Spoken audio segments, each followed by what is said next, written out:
Hey everyone, and welcome. Today, we're going to dive deep into a topic that's both ancient and, right now, super popular: fasting. We'll be breaking down the incredible ideas from the Complete Guide to Fasting by Dr. Jason Fung and Jimmy Moore. So let's get right into it. So let's just start with a question that, let's be honest, has probably driven a lot of us crazy at some point. Why do most diets just fail? We're told to just eat less, move more. But for so many people, that advice feels like running into a brick wall over and over again. And this right here just lays it bare. A study on contestants from The Biggest Loser found that a whopping 93% of them couldn't keep the weight off. Now think about that. These are people who followed the eat less, move more mantra to an absolute extreme on national television, and it still wasn't sustainable. This tells you the problem isn't a lack of willpower, it's the plan itself that's broken. And here's the kicker: the reason why it's broken. The book explains that when you're constantly eating less, your body does something that makes perfect sense from a survival perspective. It adapts, it panics a little and slows everything down to save energy. Your metabolism literally goes into low power mode. For one winner, his body ended up burning 800 fewer calories a day. I mean, how are you supposed to fight against that? It's an almost impossible battle. Okay, so to really get why our bodies fight back like this, we need to zoom in on one key player in our system, a hormone that's at the center of this whole story, and that hormone is insulin. The real villain of the piece is this thing called insulin resistance. Here's a simple way to think about it. Imagine insulin is knocking on the door of your cells saying, "Hey, let some sugar in." But if insulin is knocking constantly, day in and day out, eventually the cells just get tired of it. They put on headphones and start ignoring the knock. They become resistant. And this is where it turns into this crazy vicious cycle. So your cells are ignoring the knock. What does your body do? It doesn't give up. It just sends more insulin to knock even louder. But of course, all that loud knocking just makes the cells want to ignore it even more. So you get higher insulin, which causes more resistance, which causes even higher insulin. You see where this is going. It's a feedback loop that just spirals upwards. The book uses this absolutely brilliant analogy that makes it all click into place. It's just like antibiotic resistance. If you overuse an antibiotic, the bacteria get stronger and become resistant. The solution isn't to just keep cranking up the dosage forever, right? No, the answer is to use the antibiotic less often. It's the exact same logic here. The solution to insulin resistance isn't more insulin, it's creating periods of very, very low insulin. So here's the bottom line. High insulin basically acts like a one-way valve for fat. It tells your body to store fat, and at the same time, it locks the door to your fat stores so you can't get any of it out to burn. Think of your fat stores as a giant freezer full of food in the basement. As long as insulin is high, that freezer door is locked shut. So when you cut calories, your body can't access all that stored energy. What choice does it have? It has to slow down your metabolism. So if high insulin is the problem that's locking the freezer door, what's the key? Well, according to the book, it's not some newfangled diet or a magic pill. It's a tool that's been with us for millennia, something designed specifically to lower insulin. It's fasting. And this is not some new health fad, not even close. Fasting is woven into the very fabric of human history. The ancient Greeks used it as medicine.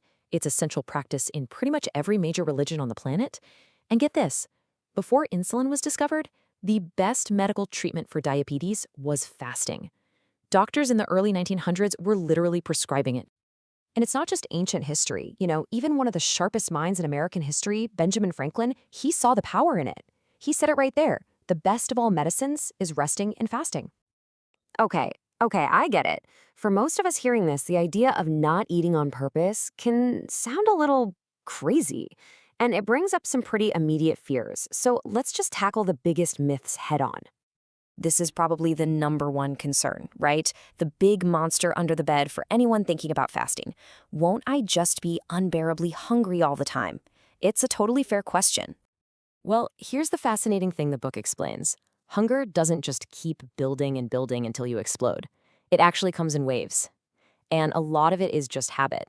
You get hungry at noon because, well, you always eat at noon. But if you just ride that wave, maybe drink some water or tea, you'll find that it usually passes all on its own. All right, the second big fear.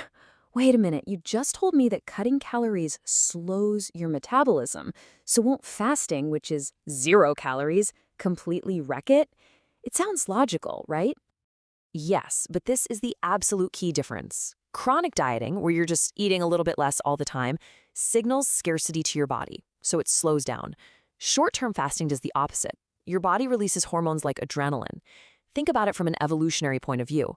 If you haven't eaten, your body doesn't want you to get tired and lethargic. It wants to give you the energy to go out and find food, so it actually revs up your metabolism. And finally, the big one for anyone who works out, the fear that fasting will just eat away all your hard-earned muscle. I mean, why would the body burn its functional engine when it's got a whole garage full of fat to use as fuel? Well, the simple answer is it doesn't. Your body is way smarter than that. When you fast, it switches over to burning fat for its primary fuel. And on top of that, fasting actually gives you a big spike in human growth hormone, which is incredibly protective of your muscle tissue. What really causes muscle loss is not using your muscles, not fasting. So, we've gone through the why, we've busted the myths. Let's get to the practical stuff. How in the world can something like fasting actually fit into a busy modern schedule? The answer is flexibility. And this is one of the best things about it. Fasting isn't a single, rigid, one-size-fits-all thing. There are tons of different ways to do it. You could do something like a 16-8 schedule, which for most people just means skipping breakfast. Or the 5-2 approach, where you eat totally normally 5 days a week. The whole point is to find a rhythm that works for your life, not the other way around. And this really brings us to the core philosophy of the whole book, which is just so powerful. It reframes this entire practice. This isn't about punishing yourself or depriving yourself. It's about restoring a natural, ancient rhythm to our lives. I mean, life is all about balance, right? We celebrate with feasts. You don't have a salad for your birthday, you have cake. Weddings, holidays. It's all about feasting. And that's a wonderful part of being human. The book points out that for all of human history, we balanced those periods of feasting with periods of, well, fasting. The problem today is that we've kept all of the feasting, but we've completely forgotten the fasting part of the equation.